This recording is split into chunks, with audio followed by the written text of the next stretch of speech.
disiplina o panaghiusa ang nahimong yawi niining grupo sa mga mananayaw sa Sugbo aron sila dungang makabot ang kadaugan sa mga dance competition. Sila ang SZHD Dance Group nga naumol niya atong tuig 2015 nga mas nidako pa ug mas nilambo pa sa daghang miyembro sa paglabay sa katuigan. Giumulog gipasiugdahan sa usa ka dancer nga si Christian Tundan ang maong grupo sa tinguha nga mapakita ang talento sa mga Sugboanon. Hataw kung hataw sila sa dance floor aron maghatag og dungog sa atong nasod. This morning mga kapuso, atong ilailahon ang ilahang founder ug suportahan ta sila dinhi lang sa GMA Regional TV Live.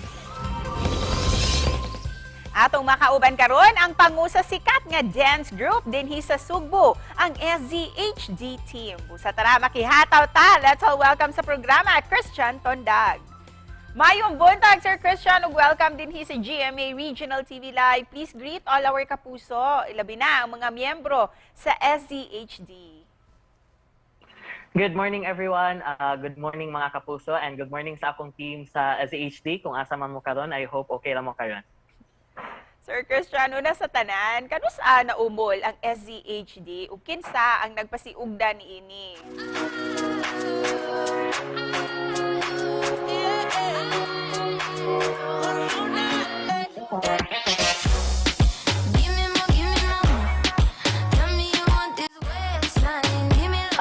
Ako ang nagpasiugda jud ani way back 2015. Specifically pag July 1, 2015.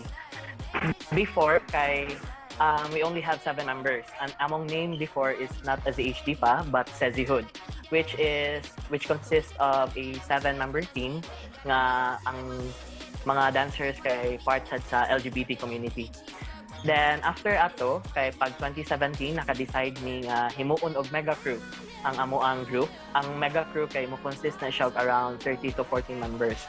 So nag-decide mi nga magpa-auditions and i-open na jud ang among team. You have a very colorful background, pero gusto sad na mo masayran. Unsay meaning sa SZHD sa inyong pangalan? Ang SZHD kay murag siya amo ang murag kung sa school pa vision or mission na mo. So sacrifice, zeal is murag another term for passion, and heart is ang H, then determination. So sacrifice, zeal, heart, determination.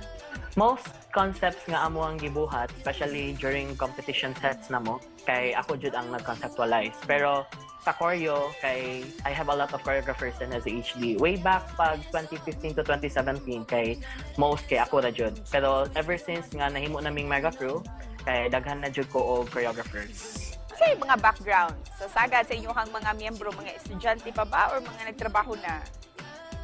Actually, Miss, diverse jud akong team. Wala man koy kanang age range if ever magpa-audition ko, unless if needed jud. So diverse kay mi na we have students, we have sad members nga nagtrabaho na, and we also have parents. And kani nga mga tao kay they come from different places jud in Cebu.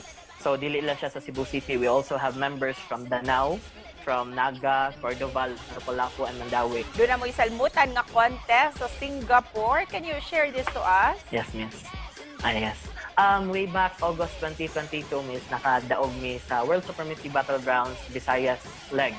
And since nakadaog mi, actually we have 2 divisions nga ni compete ato nga time, which is Open Division and Monster Division.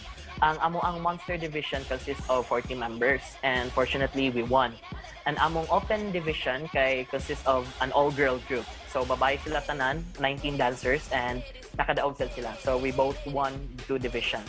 And ever since nakadaog man sad mi, kay kami ang mo represent sa Cebu or sa Philippines inig WSB or World Supremacy Battlegrounds Asia, which is an international competition and will be competing against other teams from different countries, which will be on August 2023 na. And karon kay daghan sad mi gibuhat ng mga fundraisers para lang maka-compete mi dito and maabot na mo itong competition dyan. Ikaw ba, Sir Christian, usay dakong natabang niining pagsayaw alang kanimo ug alang usab sa imong mga kaubang dancers? Generally speaking sa tanang dancers, miss, para namo kay ang pagsayaw jud is usa sa amo ang way nga may pakita na mo kung unsa ang amo ang passion jud. And with that, Sir Christian, kindly take this opportunity to thank and to invite all our kapuso to support SZHD. What's up mga kapuso? This is Christian, the head of SZHD, and please support ta Amy sa among mga events, sa mga competitions nga among buhaton pa throughout sa years. And we also gonna be having fundraisers like workshops, o bisag unsa pa nga events diha para lang for our Singapore trip. And if you have any donations nga mahatag sa amo, please don't hesitate to contact any as a HD member or our page or me para mahatag ang inyong donations. Thank you so much. Godspeed kaninyong tanan. Thank you, Miss Cecil.